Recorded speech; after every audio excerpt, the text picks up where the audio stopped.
안녕하세요. 성공예감 이대호입니다.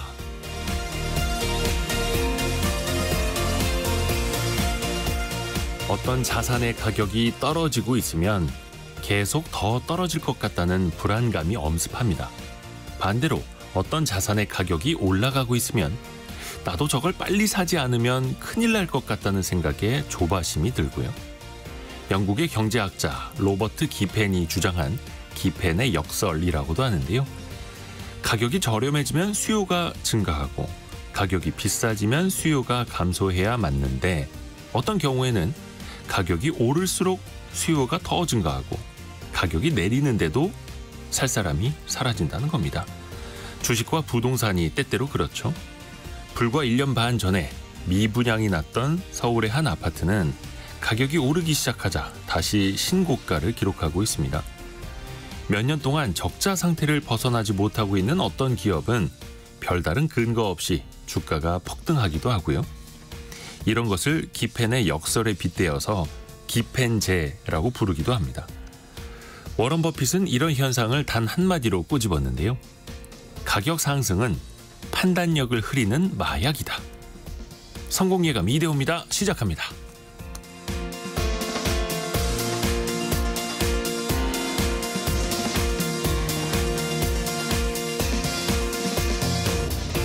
안녕하세요. 이대호입니다. 8월 5일 힘찬 월요일이 돼야 하는데 참 이거 금융시장이 엄청 흔들리고 있네요. 코스피가 3.57% 거의 3.6% 가까이 폭락하고 있고요. 코스닥도 3.37% 마찬가지로 아마 반대 매매 물량들 기존의 신용융자로 썼던 물량들도 반대 매매로 좀 많이 쏟아지고 있는 것 같고요. 지난주 후반에 나스닥이 거의 뭐 한 하루에 2.4%나 또 급락을 했는데 그 영향을 코스피 코스닥도 이어받아서 코스피는 2600선이 그냥 힘없이 깨졌고요. 거의 지금 100포인트 가까이 빠지고 있네요. 97.5포인트 3.64% 떨어진 2578이고요. 코스닥은 26.47포인트 3.4% 떨어진 752를 기록하고 있습니다. 시가총액 상위 종목들 삼성전자마저도 4% 이상 급락할 정도니까요. 아이고 상당합니다. 경제상식 퀴즈 내용도 좀 비슷하게 이어지는데 이게 참 좋은 내용은 아니고요. 한국거래소가 1980년부터 지난해까지 월별 코스피 수익률을 비교해봤습니다. 역대 성적표가 가장 좋은 달은 11월이었고요. 평균 수익률은 플러스 2.78%였습니다. 반대로 이 달에는 평균 마이너스 1.37%, 12달 중에 가장 부진한 이 달을 맞춰주시면 됩니다. 통상적으로 7월에 좀 주가가 오르고 그 다음 달에는 차익 실현 욕구가 커졌다. 뭐 이런 분석도 나오고 있는데요. 44년간 코스피 수익률이 월별로 가장 낮은 달은 언제일까요? 그걸 맞춰주시면 됩니다. 굳이 이 퀴즈를 이번 달에 내드리는 이유는 알아서 생각하시면 또 그게 힌트가 될 겁니다. 참 더운 이 달입니다. 엄청 덥죠? 오늘도 폭염 경보가 빠지질 않습니다. 딱 9시 기에서 보통 10시 기에서 폭염 경보가 더 많이 내려졌었는데 이제 그 시간도 더 앞당겨지는 것 같습니다. 9시 기준으로도 전국 대부분 지역에 폭염 경보, 폭염 주의보 발효되어 있고요. 무더위 때문에 또 피해 보시는 분들 많다고 하니까요. 피해 당하시지 않도록 물도 자주 드시고 땡볕 때 너무 오래 나가 계시지 않도록 좀 건강 유의 바랍니다. 엄청 더운 달 몇 월인지 이게 또 문제가 될 수도 있겠네요. 짧은 문자 50원, 긴 문자 100원이 드는 샵 9730 그리고 비용이 들지 않는 KBS 콩으로 올려주시면 됩니다. 추첨을 통해서 다양한 선물을 또 꾸준히 보내드리고 있고요. 유튜브를 통해서도 언제든지 함께 하실 수 있습니다. 성공예감 이대호입니다. 자주 검색하시면 성공이 가까워집니다.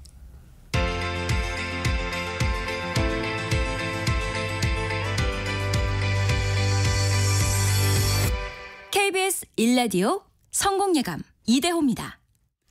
오늘의 경제 뉴스 연합인포맥스 정지서 기자 파이낸셜 뉴스 이환주 기자 함께합니다. 안녕하세요. 네, 안녕하세요. 우선은 어떤 소식 준비하셨는지 정지석 기자부터요. 네, 티몬 위메프가 이제 자율 구조조정을 위해서 한 달 동안의 시간을 벌었는데요. 사태 해결의 기미가 좀처럼 보이지 않고 있습니다.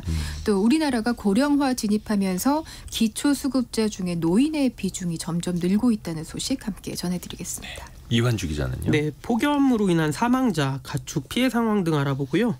또 직장인의 육아휴직 상황과 여름 휴가 현황도 같이 살펴보겠습니다. 네, 자 정지석 기자, 지금 네. 너무 많은 피해를 양산하고 있는 티몬과 위메프, 결국은 법정 관리, 기업 네. 회생을 신청했잖아요.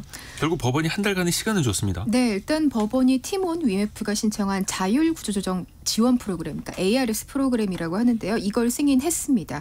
이 제도가 뭐냐면 회생 절차 개시 결정에 앞서서 채무자와 채권자 사이에 자율적인 협의가 이루어지도록 법원이 좀 도와주는 거예요. 그러니까 분쟁을 좀 빠르고 원만하게, 대신에 사회적인 비용을 줄이고자 최소한의 비용으로 해결을 하자는 거죠. 2018년에 도입된 제도인데 지난 5년간 국내에서 22개 기업이 신청해서 10개 기업이 합의에 성공한 전례가 있습니다. 근데 이 성공한 기업들 대다수는 은행 같은 금융기관이 채권자인 경우였어요. 그러니까 특히 은행 같은 경우는 또 자체 채무조정 프로그램도 많으니까 기업이랑 협상을 하기가 조금 수월했겠죠. 네, 일단 회사가 채권자들과 자율적인 협의를 다음 달 2일까지 진행토록 했습니다. 이 기간에 회생 절차 진행은 보류되고요. 또 필요에 따라서는 한 달씩 최장 석 달까지 연장될 수가 있습니다. 티몬 위메프, 네, 회사에 돈은 없고 네. 채무자들과 자율적으로 협의를 해야 하고, 이게 그러니까요. 과연 잘 될까요? 일단 이게 좀 부정적으로 볼 수밖에 없는 게 채권자가 너무 많고요. 채무 구조도 복잡합니다. 현재 두 회사의 정산 미지급 금액이 1조 원대에 달하는데 채권자만 11만 명 넘는 걸로 지금 추산되고 있거든요. 그러니까 현실적으로 일단 이 11만 명이라는 채권자한테 일일이 연락하는 것 자체가 불가능해 보이죠. 네. 또 팀F 직원들도 이미 상당수가 빠져나가서 지금 연락을 돌릴 인원도 현실적으로 없다고 해요. 일할 사람도 없다. 네, 이 앞으로 일단 팀F는 주요 채권자를 중심으로 채권자 협의회를 구성해야 합니다. 지금 팀F 채권자가 판매자도 있고 일반 소비자도 있고 또 결제 대행사도 있고 구성원이 다양해요. 그래서 법원이 협의회를 구성할 때 그 구성원들 모두가 골고루 포함될 수 있게 주문을 한 상태거든요. 근데 지금 판매자 같은 경우에는 당장 다가오는 이 채무 상환 만기 해결하려고 은행 같은 금융기관 전전하는 경우가 많기 때문에 뭐 설사 이분들이 포함이 된다고 하더라도 협의회에 신경을 쓸 수 있을까 하는 의문이 드는 것도 사실입니다. 그리고 일단 만약에 법원이 강제적인 회생 절차 개시 여부를 판단하게 되면 회생 절차 개시가 기각되면 두 회사는 사실상 일단 파산 절차를 밟게 되고요. 때문에 일각에서는 이런 판매자들의 상황을 노리고 팀F가 교묘하게 회생법원 제도를 악용한 거 아니냐 하는 의구심까지 나오고 있습니다. 그냥 시간 벌기. 이게 네, 또 채무자들한테 속 타는 시간인데요. 그렇죠. 그 모기업이라도 든든하면 모르겠는데 큐텐그룹이 사실상 해체의 길에 들어섰다는 분석도 나와요. 네, 일단 뭐 구영배 대표가 팀F를 합병해서 매각하는 방안과 함께 또 두 회사뿐만 아니라 다른 계열사까지 분리 매각하겠다 하는 이야기를 하긴 했는데요. 하지만 뭐 큐텐 계열사를 인수하려는 기업은 없으리란 게 이제 업계의 시각입니다. 이미 자본 잠식 심하고 판매 대금 미정산 규모만 1조 원이 넘는데 기업 이미지도 망가졌잖아요. 네. 그러니까 누가 살 수 있겠냐라는 거죠. 또 구 대표는 개인이 보유한 큐텐 지분을 활용해서 자금을 조달하는 방안도 찾고 있다고 말은 했습니다. 현재 그 구 대표의 자산이 큐텐 지분 38%, 큐익스프레스 지분 30%, 그리고 서울 반포자이 아파트, 은행에 있는 예금 20억 원 안팎으로 알려져 있는데요. 근데 뭐 큐텐 지분은 중국 자본도 포함이 된 거라 꽤 묶여 있는 상태고, 또 구 대표가 사제 출연을 하겠다고 이야기는 했는데 어떤 식으로 하겠다라는 구체적인 계획을 실질적으로 이야기한 적은 아직 없거든요. 지금 구 대표는 K커머스 출범 계획도 발표를 했습니다. K커머스요? 네, 티몬과 위메프를 합쳐서 미정산 판매자가 대주주가 되는 방식을 이야기한 건데요. 그러니까 공공 플랫폼으로 전환을 하면 손실은 없애고 투자금을 회수할 수 있게 만들겠다는 거죠. 근데 이걸 과연 판매자들이 참여할지 의문이고, 또 만들어진다고 하더라도 소비자 신뢰 회복이 우선이라는 지적이 많습니다. 네, 상황이 이제 이렇다 보니까 큐텐 계열사인 인터파크 커머스는 큐텐스는 매각을 추진하면서 독자 노선 선언을 했고요. 큐텐 측에 받지 못하고 있는 미수금 650억 원 정도 되는데 이것도 달라고 지금 내용 증명 발송했다고 해요. 지금 이 인터파크 커머스 같은 경우에는 인터파크 쇼핑, 도서 그리고 AK몰 등을 운영하고 있는데 큐텐이 100% 지분을 가지고 있거든요. 또 티몬도 마찬가지로 독자적인 생존 모색을 찾겠다라고 이야기를 했고 위메프는 매각을 추진하겠다라고 밝혔습니다. 근데 이번에 그 국회에 출석한 네. 자리에서도 답변들이 나왔습니다만 티몬이나 위메프 같은 이 독자 법인의 네. 재무 조직이 따로 없었다. 맞습니다. 모기업이 다 관리했다라는 것도 굉장히 충격적이었고. 정말 주먹구구식으로 운영이 됐던 거죠. 그래서 뭐 K커머스 그러니까 빚을 받아가야 되는 사람들을 주주로 만들겠다. 일종의 네. 출자 전환을 하도록 그렇죠. 하겠다라는 건데 과연 사람들이 응할까요? 야, 이거.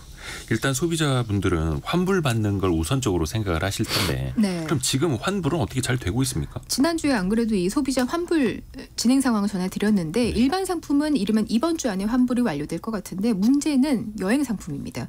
이 보통 여행 상품은 결제액 규모가 좀 크잖아요. 네. 근데 이 결제 구조가 어떻게 되냐면 여행사에서 티몬과 위메프로 보내고 그다음 피지사, 카드사, 그다음 소비자 순으로 이루어집니다. 그래서 피지사들이 판매 절차가 완료돼서 여행이 확정됐다면 여행사가 환불을 진행할 수 있어야 한다는 입장이에요. 근데 반면 여행사들은 또 일반 상품이랑 마찬가지로 피지사도 결제 취소를 할 수 있다라는 입장을 고수하고 있거든요. 그래서 지금 여신금융협회가 티메프의 여행 상품과 이 상품권에 대해서 피지사들이 법적으로 환불 의무가 있는지에 대한 법리 검토에 착수를 했고요. 금융당국도 지금 법적인 쟁점을 들여다보고 있습니다. 지금 소비자보호원에 따르면 어제 오후 1시 기준으로 이 티메프에서 여행이나 숙박, 항공권 환불을 받지 못한 피해 고객의 집단 분쟁 조정 신청 건수가 4,000건 넘어섰더라고요.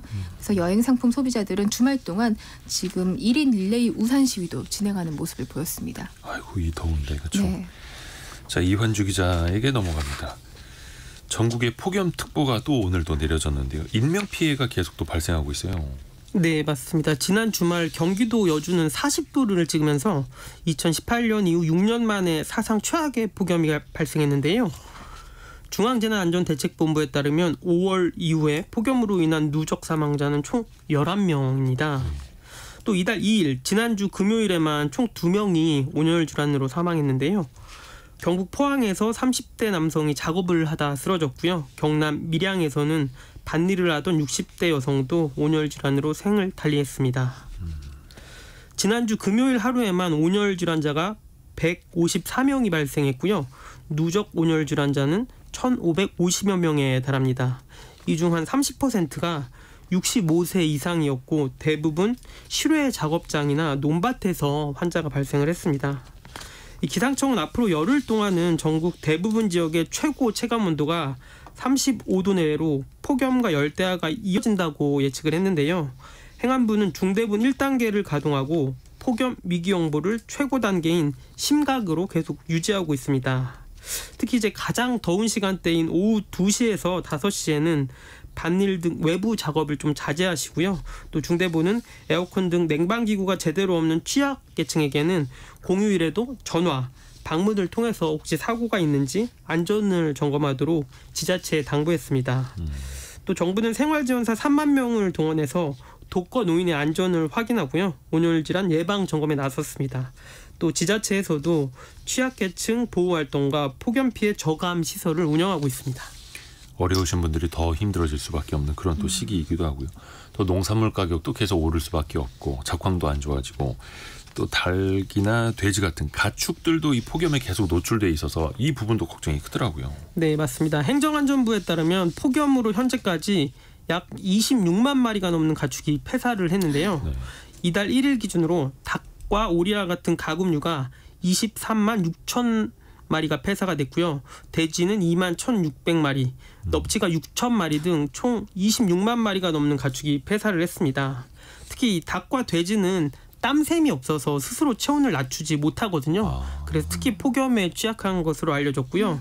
또 양계농가에서는 선풍기를 돌리고 있긴 하지만 너무 더워서 이 열기가 쉽게 빠져나가지 않고 있거든요. 할 수 있는 최선이 닭에게 스트레스 완화제를 주면서 버티고 있는 거랍니다. 또 닭이 피해를 보면서 달걀을 낳는 닭의 생산성 저하도 우려되는 상황인데요. 이 농림부에 따르면 올해 7월까지는 일평균 달걀 생산량이 지난해에 비해서 이제 2% 정도 늘어났는데 이제 문제는 지금과 같은 고온 다습한 환경이 지속되면 이 달걀의 생산성 저하까지도 우려된다라고 밝혔습니다. 아, 그래요. 닭이 이제 달걀 낳는 것도 주저할 정도로 너무 덥다. 큰일입니다. 또 시간이 지나면 가격이 올랐다라는 이야기로 또 이어질 테고요. 자, 정지석 기자에게 갑니다. 두 번째 소식. 네.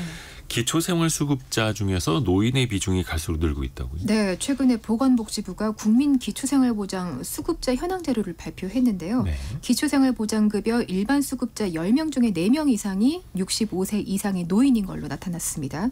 일단 이 제도는 지금 일반 수급자가 246만 명 정도예요. 근데 이 제도가 지금 국가의 보호가 필요한 저소득층의 생활과 자활을 돕기 위해서 국가가 그러니까 월급, 급여를 지급하는 빈곤층 대상 복지제도인데요. 수급자로 선정되는 기준도 좀 까다롭습니다. 소득 인정액이 기준 중위소득, 그러니까 이 중위소득이 지금 작년 1인 가구 기준으로 207만 원 정도 됐거든요. 근데 이거의 30% 이하의 소득이어야만 받을 수 있고요. 부양해줄 사람이 없거나 또 있더라도 부양 능력이 없어야 받을 수 있습니다. 굉장히 까다롭죠. 근데 지금 이 65세 이상 노인의 수급자가 102만 명 정도로 전체 수급자의 41% 넘는 비중을 차지했어요. 네. 그러니까 우리나라 노인 인구 기준으로 보면 노인 10명 중에 1명 이상이 절대적인 빈곤층에 놓여 있다는 얘기입니다. 또 성별로는 여성이 남성보다 더 많았습니다. 특히 여성 노인의 경우에는 9명 중에 1명 이상이 절대적인 빈곤층에 속하는 걸로 조사가 됐습니다. 결국에는 이제 고령화 속도 빨라지면서 기초생활보장 수급자 중에 노인 인구 비율이 계속 늘어나고 있다는 얘기인데 네. 이 실제로 지난 5년간 수급자 중에서 노인 인구가 차지하는 비율이 2018년만 해도 30% 근처에 머물렀었거든요. 네. 근데 5년 새 해마다 조금씩 늘어나면서 지난해 처음으로 40%를 돌파하게 된 겁니다.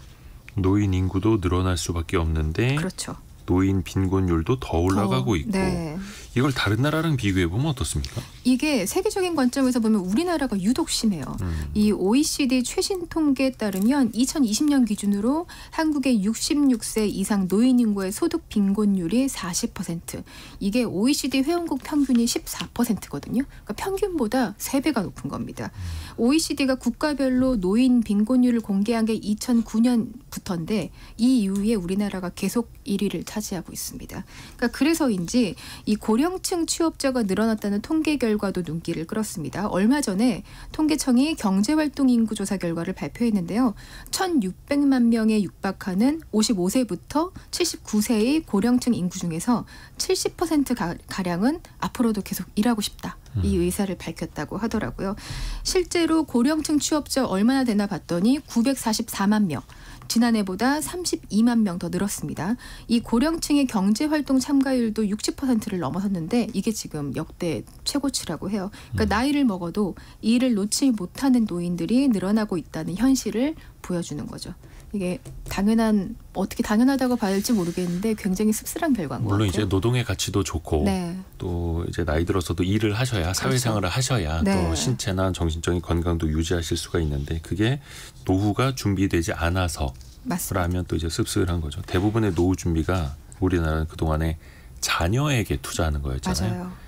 그 역설이 또 이제 다가오는 거죠. 그 노인 빈곤 문제가요. 이 저출생 문제만큼 복잡한 게 예전에 우리나라 지자체 중에 한 곳이 그 빈민 노인들을 모아서 임대주택을 제공했던 적이 있었거든요. 네. 근데 몇 년 후에 추적 조사를 했더니 그 임대주택에 살았던 노인분들의 그 고독사, 자살 비율이 판자촌 제일 못 사는 곳보다 높았다고 해요. 그러니까 단순하게 주거를 주는 걸로는 해결이 안 되고요. 소셜 믹스라고 하잖아요. 그러니까 노인분들한테 일자리도 주고 이웃과의 왕래도 할 수 있고 뭐 돌봄 영역도 굉장히 중요하다라고 합니다.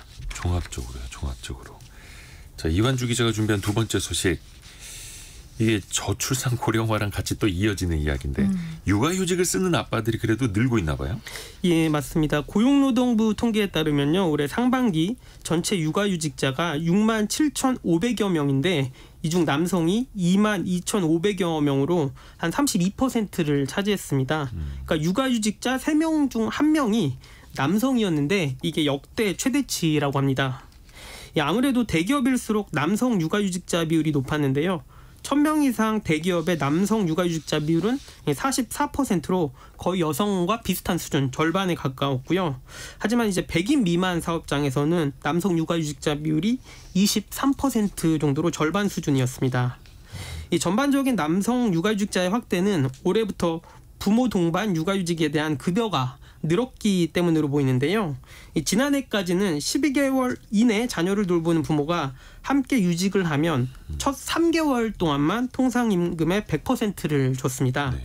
하지만 올해는 이를 2배로 늘려서요. 남편과 아내 각각 6개월씩 통상임금의 100%를 주고 대상 자녀도 생후 12개월에서 18개월로 그 기간을 늘려줬습니다. 또 통상임금 상한액도 1개월 차에는 200만 원에서 매월 50만 원씩 인상을 해서 6개월 차에는 이 450만 원까지 늘어나는데요. 그러니까 부부가 합치면 6개월 동안 최대로 3,900만 원을 받을 수 있는 금액입니다. 이 고용노동부에 따르면 지난해 상반기 육아휴직을 처음으로 받은 사람이 1만 3천 명 정도였는데 올해는 2만 8천여 명으로 2배 이상 늘었습니다. 확실히 경제적인 부분이 좋아지니까 남성들도 육아휴직을 좀 적극적으로 쓰고 있는 거죠. 이제 조건은 좋아지고 있고 현장에서 눈치만 안 보면 되는 그런 상황. 올해 여름 휴가를 안 가는 직장인들도 많다고요? 예, 직장인 2명 중 1명이 경제적인 이유로 올해 여름 휴가를 포기하거나 계획이 없다라고 응답을 했는데요. 여론조사 전문기관 글로벌 리서치가 지난 5월 31일부터 6월 10일까지 전국 만 19세 이상 직장인 1000명을 대상으로 여름 휴가 계획을 조사했습니다. 그 결과 51.5%의 직장인이 여름 휴가를 포기하거나 보류했다라고 응답을 한 건데요. 여름 휴가 계획이 있다는 응답은 절반이었고 나머지는 여름 휴가 계획이 없거나 아직 못 정했다라고 했습니다. 특히 예상 가능하시겠지만 여름 휴가를 포기했다라고 응답은 비정규직일수록 높았고요. 또 비사무직, 또 5인 미만 소기업일수록 높았습니다. 또 고위직보다는 일반 사원, 또 고임금보다는 저임금 직원, 또 노동조합이 없는 회사에서 근무하는 노동자일수록 여름휴가를 포기하겠다라는 응답이 높았고요. 또 여름휴가를 포기한 이유에 대해서는 가장 높은 이유가 돈, 휴가 비용이 부담돼서라는 비율이 가장 높았습니다. 또 이 밖에는 유급 연차 휴가가 없거나 부족해서, 휴가 사용 후 밀려있을 업무가 부담돼서, 또는 눈치가 보여서 등의 응답이 뒤따랐습니다. 여름 휴가 기간에 대한 질문에는 사흘에서 닷새가 60%로 가장 많았고요. 또 하지만 개인 연차를 사용해 여름 휴가를 신청했음에도 회사가 아무 이유 없이 거부하거나 업무량이 많다는 이유로 휴가 기간에도 일을 시킨다, 이런 회사가 갑질을 한다라는 응답도 있었고요. 전문가들은 법으로 정해진 연차 휴가마저 제대로 보장받지 못하는 현실을 개선해야 한다라고 지적을 하면서 또 현재까지도 5인 미만 사업장과 플랫폼 노동자, 특수고용직 노동자들은 이 연차마저도 법적으로 보완을 받고 있지 못하기 때문에 개선해야 된다라고 지적을 했습니다.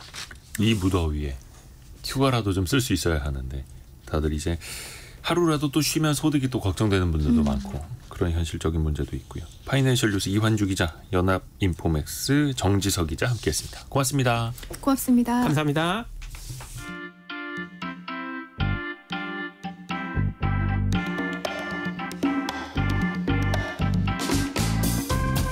지금 여러분께서는 KBS 1라디오 성공예감 이대호입니다를 듣고 계십니다. 프로그램에 참여하신 청취자 여러분께는 추첨을 통해 아름다운 식탁 창조 주비푸드에서 뿌리 담은 리얼 생 와사비를, 쉽고 빠른 판촉물 제작 시너지 기프트에서 무드 등 미니 가습기를, 그리고 성공예감에서 준비한 커피 쿠폰을 보내드립니다. 당첨자는 성공예감 이대호입니다 홈페이지에서 확인하세요. 경제상식 퀴즈 한 번 더 내드리겠습니다. 이게 몇 월인지를 맞춰주시면 되는데요. 지난 44년간 코스피 월 평균 수익률이 가장 낮은 달을 맞춰주시면 됩니다. 횟수만 놓고 보면 가장 많이 플러스 수익률을 기록한 달이 7월이었다고 합니다. 근데 이제 그런 얘기가 있어요. 분석을 해보자면 많이 오른 달이 있었기 때문에 그 다음 달에 차익 실현 욕구가 커졌던 것 아니냐. 뭐 거의 7월의 다음 달은 언제인가요? 물어보면 거의 유치원생도 옆에서 힌트를 줄 것 같은데. 근데 이제 올해 7월에는 한 1% 가까이 증시가 떨어지기도 했었죠. 근데 그 다음 달에 오른 것도 없는데 더 증시가 악영향을 받고 있습니다. 더 떨어지고 있습니다. 참고로 지금 코스피는 84.5포인트, 3.16% 급락한 2,591포인트입니다. 조금 전에는 한때 100포인트 이상 폭락하기도 했었는데 조금은 낙폭을 좀 좁힌 상황이고요. 코스닥도 3% 이상 급락했었는데 지금은 2.78% 떨어진 757 가리키고 있습니다. 오늘 삼성전자가 3.9% 떨어지고 있고요. 하이닉스가 1.7% 정도. 또 그동안에 많이 올랐던 뭐 기아나 현대차 같은 자동차 관련주도 3% 안팎. 또 최근에 많이 올랐었던 금융지주사들 신한지주도 4.9%. 그리고 KB금융도 4.7%. 예, 금융사들도 오늘 낙폭이 큽니다. 자, 역대 횟수로 따졌을 때 가장 수익률이 안 좋았던 달을 맞춰주시면 되는데요. 힌트를 6556 쓰시는 분께서 주셨네요. 4월은 사는 달, 이달은 파는 달에서 파는 달 이렇게 힌트를 또 주셨고요. 6477님 주식이 무섭게 빠지네요. 바닥이 어딜까요? 유유. 오늘 아마 그런 생각하시는 분들 정말 많으실 것 같습니다. 8565님은 너무 더워서 개미들의 판단이 흐려집니다. 아이고 웃지 못할 이런 또 정답도 보내주셨고요. 자, 짧은 문자 50원, 긴 문자 100원이 드는 샵 9730이나 KBS 콩으로 보내주시면 됩니다.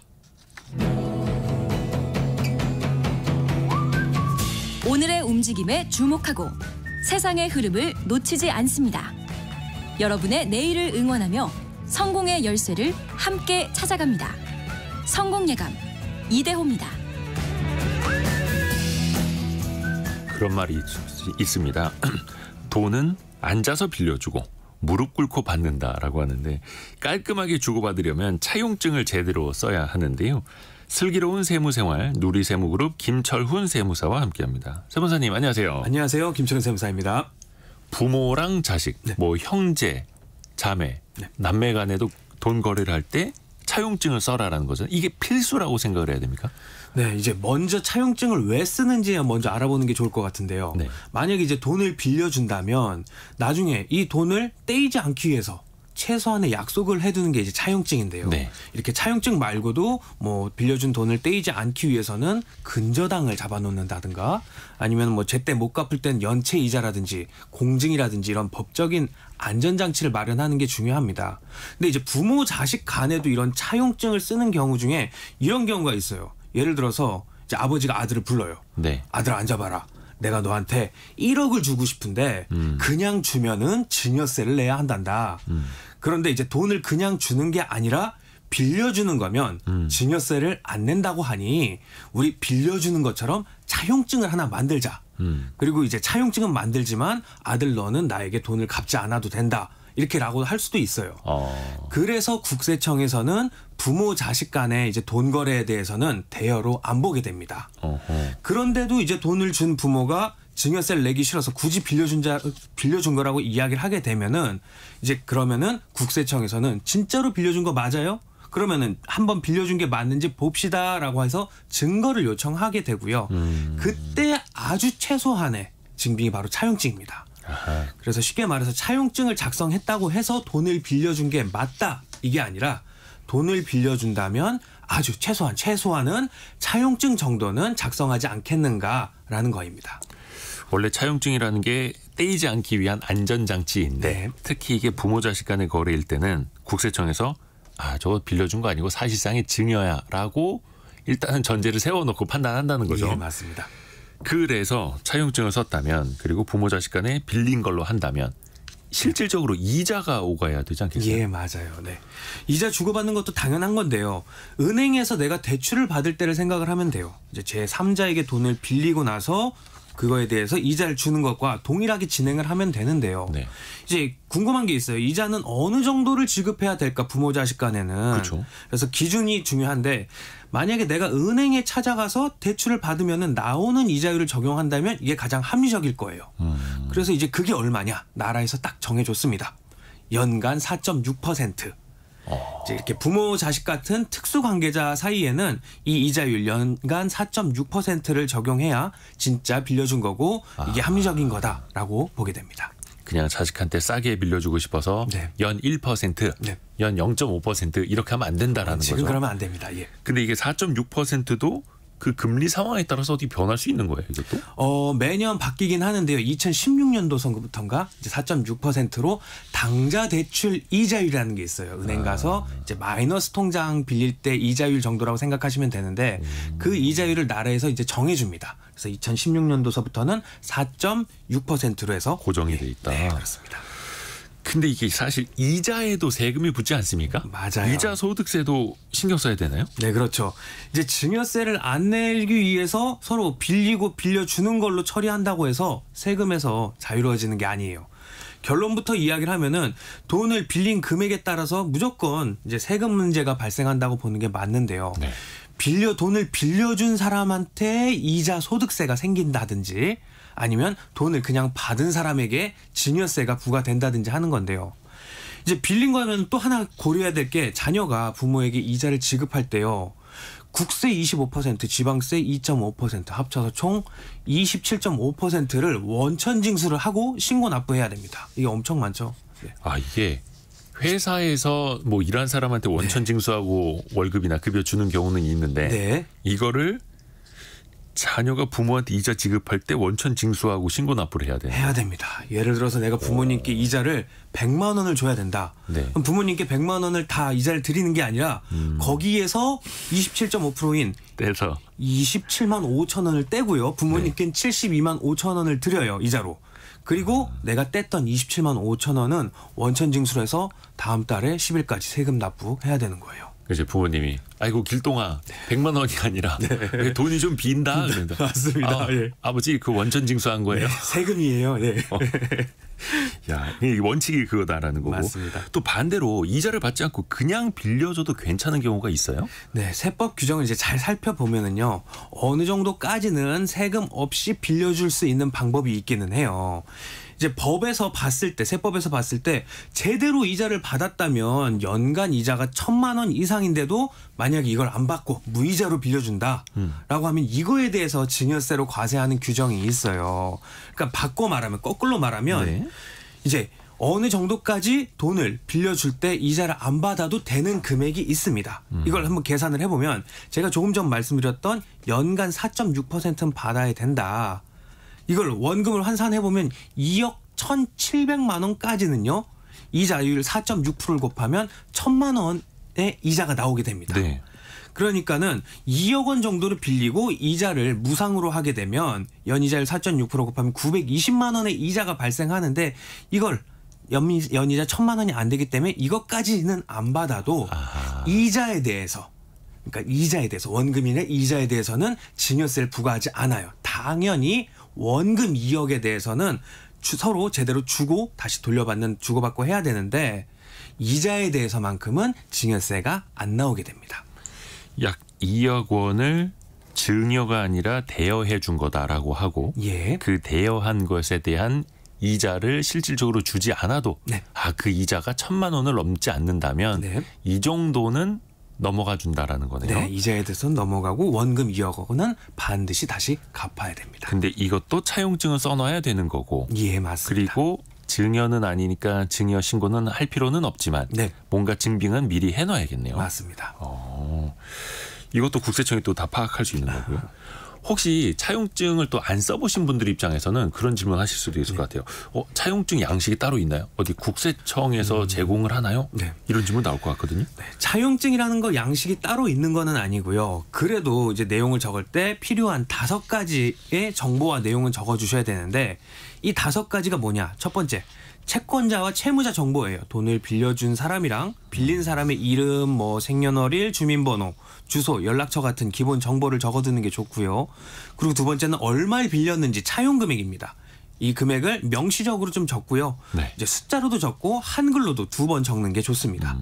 그리고 세 번째는 이제 차용 일자예요. 돈을 빌린 날짜가 언제인지 정확하게 기재를 해줘야 되고요. 네 번째는 변제 기일, 그러니까 돈을 언제까지 갚기로 하는 날짜를 이제 적어주는 게 좋습니다. 마지막 5번째는 이제 이자가 얼마인지 이자를 적어주는 건데요. 이자가 발생한다면 그 이율은 얼마인지 그리고 돈은 언제 이자를 갚는지 그리고 어떤 방법 어느 계좌를 통해서 갚는지에 대해서 구체적으로 적어주는 게 좋습니다. 채권자 채무자 정보, 네. 차용 금액, 예. 차용 일자, 변제 기일, 이자까지. 네. 그러면 아까 그 이자가 연간 1,000만 원 넘지 않으면은 이거는 이제 주지 않아도 된다고 했잖아요. 예. 그런 특약을 이렇게 써도 되는 겁니까? 네, 적어도 되십니다. 네. 아, 그래요. 이런 기본적인 내용 외에도 꼭 들어가야 하는 문구가 또 있을까요? 차용증이? 네. 추가로 들어가게 된다면 이제 법적 효력을 좀 강화하는 내용이 추가되면 좋은데요. 네. 이제 지연 손해금이라는 건데 내가 약속을 했어요. 차용증을 쓰고도 약속을 했는데 이걸 못 지켰을 때는 이제 변제를 지체하는 경우 부과되는 손해에 대한 배상금, 지연 손해금의 비율을 이제 적어두는 게 좋고요. 아, 지연 이자 같은 거. 예. 그리고 이제 기한의 이익의 상실이라는 건데 돈을 빌려줄 때는 대체로 이제 갚는 기한이 언제까지라고 정해져 있어요. 근데 이 기간이 지날 때까지는 될 때까지는 이제 돈을 갚으라고 빌려준 사람이 독촉을 하지 않게 되는데 이게 기한의 이익이에요. 근데 약속을 한 뭐 이자를 지급을 제때 안 지킨다든지 이런 내용이 있으면은 이거 기한의 이익이 없어지기 때문에 바로 돈을 갚으세요라는 내용을 포함할 수도 있고요. 또 추가로 공증 여부도 해서 차용증에 이제 공증을 받게 된다면 그 사실과 공증 일자를 명시함으로써 좀 더 강력한 법적 효력을 확보를 할 수가 있습니다. 아하. 혹시 이거를 꼭 문서 형식으로 남겨야 됩니까? 왜냐하면 이제 잃어버릴 수도 있고 네. 요즘에 왜 법원에서도 문자 메시지나 카톡 메시지 이런 것도 증거로 막 인정이 되잖아요. 네. 그렇게 하시려는 분들도 있을 것 같은데. 과거에는 이제 차용증 같은 거 없이도 돈을 빌려주는 경우가 인정되는 게 있었어요. 예. 이제 카톡이라든지 아니면은 전화 통화 녹음 같은 거를 이제 있으면은 충분히 돈을 빌려줬다라고 정황 증거로 효력이 있기는 한데요. 네. 하지만 이제 최근에는 이제 차용증이라든지 근저당을 설정한다든지 뭐 원금과 이자를 은행을 통해서 서로 주고받는 세세한 증빙도 챙겨야 되는 게 중요해졌는데요. 왜냐하면 최근에 이제 판례가 나왔어요. 따끈따끈한 판례인데요. 21년도에 한 여성이 이제 사망을 했습니다. 근데 이 여성의 상속세를 신고하고 이걸 세무조사하는 과정에서 살펴보니까 죽기 3년 전쯤에 사망하기 3년 전쯤에 남동생한테 5천만 원을 은행을 통해서 준 기록이 나와서 예. 이걸 받은 남동생에게 증여세를 부과를 했어요. 국세청에서. 근데 이제 남동생의 주장은 5천만 원을 받기 한 보름 전쯤에 내가 누나한테 돈을 빌려준 거고 그 돈을 받은 거다라고 주장을 했어요. 그러니까 5천만 원을 누나가 돌아가시기 전에 빌려줬고 그걸 다시 받은 거다. 네. 혹시 누나에게 은행 기록이 그러면 있었을 거 아니에요? 맞습니다. 은행 기록은 다 있었어요. 근데 예. 차용증이 없었어요.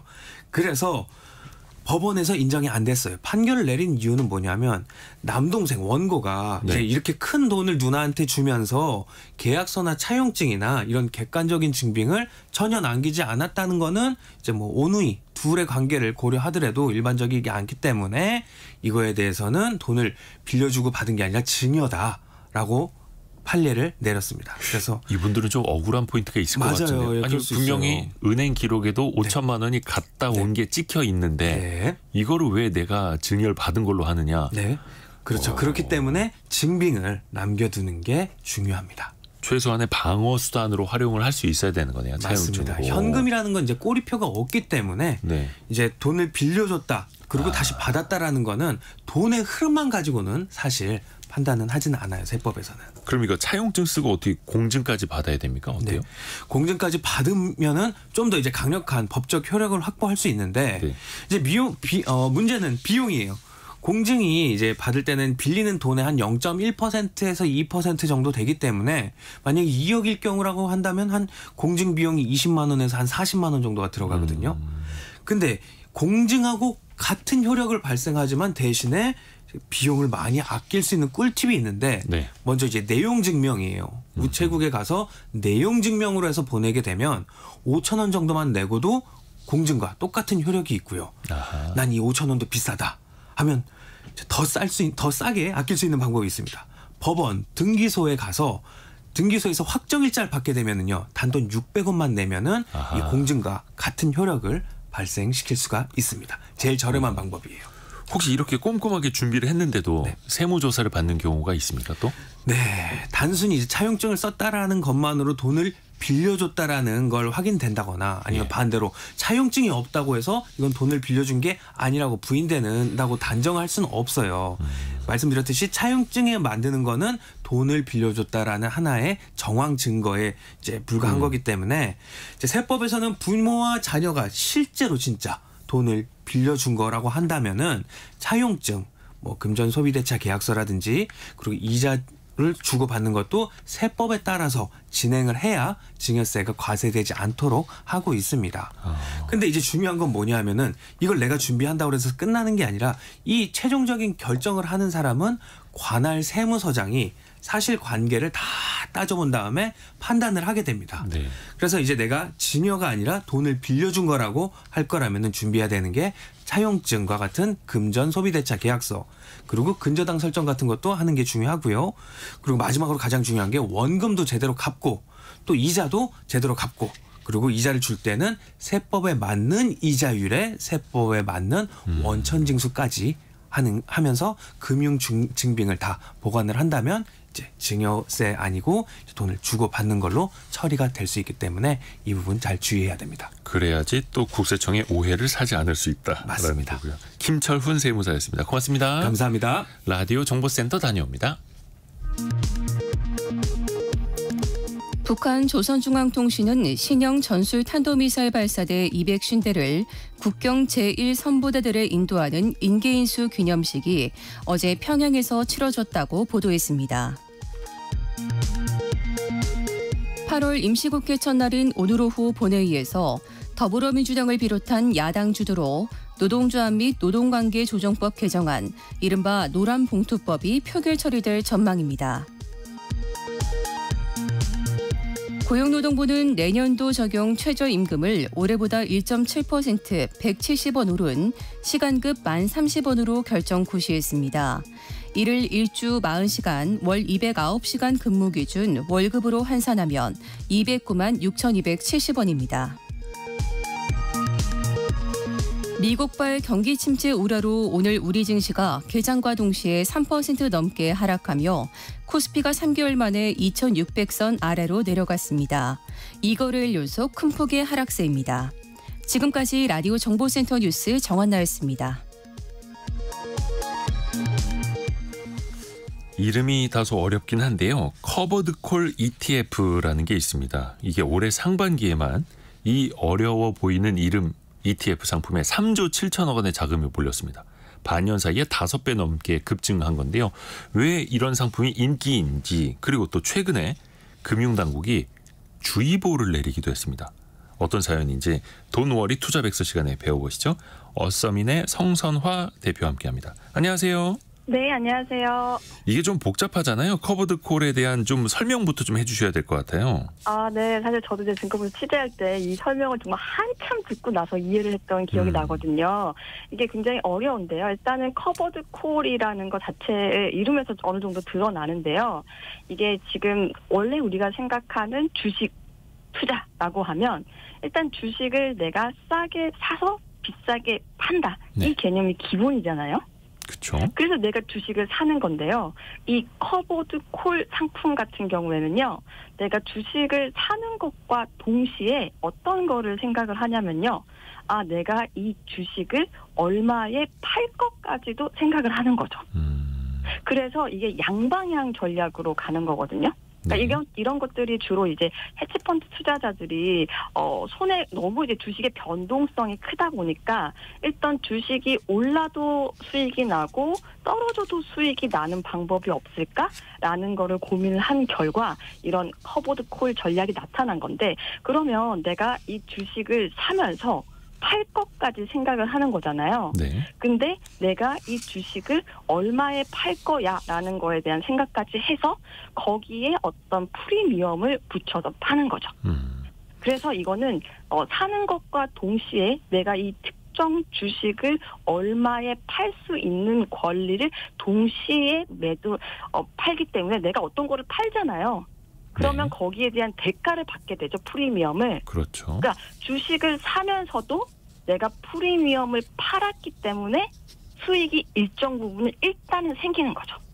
그래서 우리가 일반적으로 주식을 살 때는 내가 돈을 내서 주식을 사는 거지만 이 커버드 콜 전략 같은 경우에는 내가 주식을 사면서 내가 이 팔 수 있는 권리를 팔았기 때문에 일반적으로 주식을 매수할 때보다는 제 투자금이 적게 들어가는 거죠. 그러니까 이 금융 상품, 이 펀드가 수익 활동을 한다. 이렇게 또 이해를 해도 될 것 같고요. 근데 그 수익 활동을 하는 게 이 펀드를 기초 자산을 살 수 있는 권리를 상대방에게 팔아서 수익을 버는 거다. 이렇게 또 이해를 하면 될까요? 네네, 맞습니다. 근데 이게 참 이름도 어렵고 구조도 어렵습니다. 근데 이쯤에서 아니 그렇게 복잡한 상품을 왜 사는 거야? 또 거기에 왜 이렇게 많은 돈이 몰리는 거야? 이런 질문이 나올 것 같거든요. 네. 어떻게 설명해 줄 수 있을까요? 네. 일단 저는 사실 올해 상반기에 이게 많이 팔렸다라는 게 조금 이해가 되지 않는 부분인데 예를 들어서 내가 주식시장이 화랑시장이랄 때는 사실 이 커버드 콜 전략 같은 게 큰 의미가 없거든요.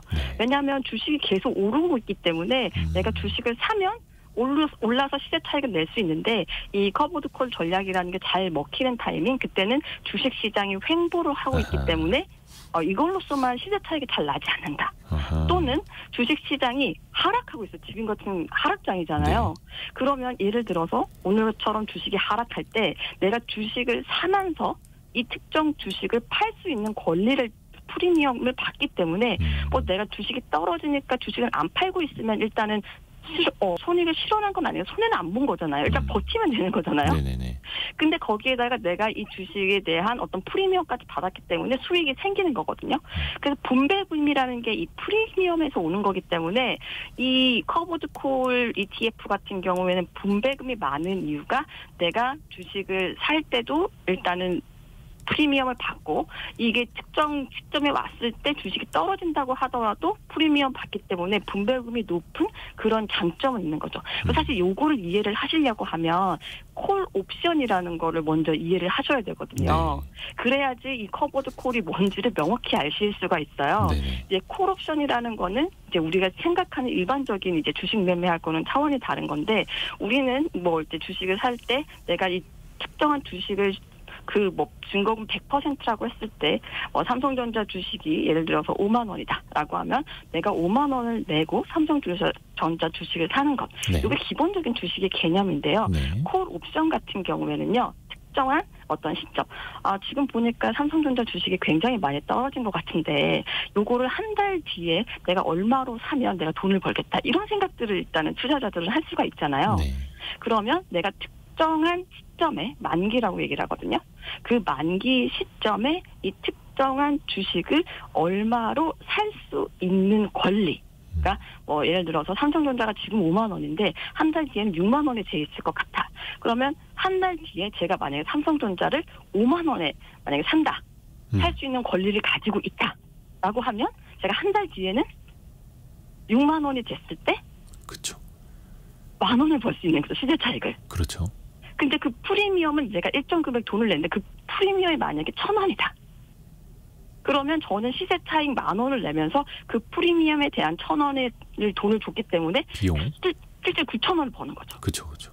네, 요런 개념을 가지고 이제 콜 옵션을 하는 거거든요. 그래서 지금 콜 옵션 같은 경우에는 특정한 시점에 내가 주가가 오를 거라고 생각을 하면, 근데 이 파는 사람은 반대로 생각을 하겠죠. 나는 안 오를 것 같아. 생각보다 그렇게 주가가 오르지 않을 것 같아. 라고 생각하면서 이 상품을 만들 수가 있는 거죠. 그래서 지금 이 콜옵션 같은 경우에는, 이 주식을 내가 실질적으로 이제 왔다 갔다 거래를 하는 게 아니라 내가 특정한 주식을 살 수 있는 권리를 매수하는 거다. 어떻게 부동산으로 약간 설명을 드리면. 그렇죠. 그 권리를 이제 돈을 주고 받고 거래를 하게 되는 건데. 네, 그렇게 되는 거라서 이거는 약간 좀 개념이 다르기 때문에 그러면 이거를 아까 처음에 질문 주셨던 것처럼 굳이 왜 이렇게 거래를 하냐. 근데 사실 지금도 시장을 보시면 불과 3개월 만에 코스피 2,600선이 깨지고 변동성이 너무나 크잖아요. 그리고 다들 생각을 했을 때 이제 뭐 9월 달에 금리가 뭐 인하되면 주식이 당연히 오를 거다. 뭐 이런 낙관적인 생각을 하고 있었는데 사실 시장은 늘 우리가 예측하기 힘든 변수들로 인해서 변동성이 굉장히 큰데 이런 식으로 내가 주식을 사면서 특정한 시점에 내가 얼마에 팔 수 있는 권리를 같이 매도를 해버리면 내가 만약 실제로 뭐 예상했던 것보다 주가가 많이 오른다라고 하면 그 수익을 다 먹을 수는 없겠지만 떨어진다라고 했을 때 하방은 또 방어를 할 수가 있는 거거든요. 그래서 우리가 이제 사실 롱숏 전략이라고 많이 얘기를 하는데 내가 주식이 오를 거라고 생각을 해서 특정한 종목을 사지만 혹시나 안 오를 수 있으니까 거기에 대비해서 주식이 오르지 않았을 때 대비하는 것도 같이 대비를 하는 게 롱숏인데 이 롱숏을 이제 이 ETF 개념 콜 옵션으로서 적용을 한 게 바로 이제 커버드 콜 전략이라고 할 수 있는 거죠. 그래서 이게 복잡하다 보니까 이게 설명이 더 길어질 수밖에 없는데 또 네. 중요한 거 그 얘기를 해야 될 것 같아요. 네. 금감원이 결국 그래서 이 커버드 콜 ETF 특정 명칭 네. 몇 개에 대해서 또 주의보를 내린 거잖아요. 그 얘기도 네네. 좀 해주세요. 일단 제가 일단 단점을 설명을 드리면요. 이게 지금 굉장히 이해하기가 어렵기 때문에 표면상에 나타난 수익률이 막 12%다.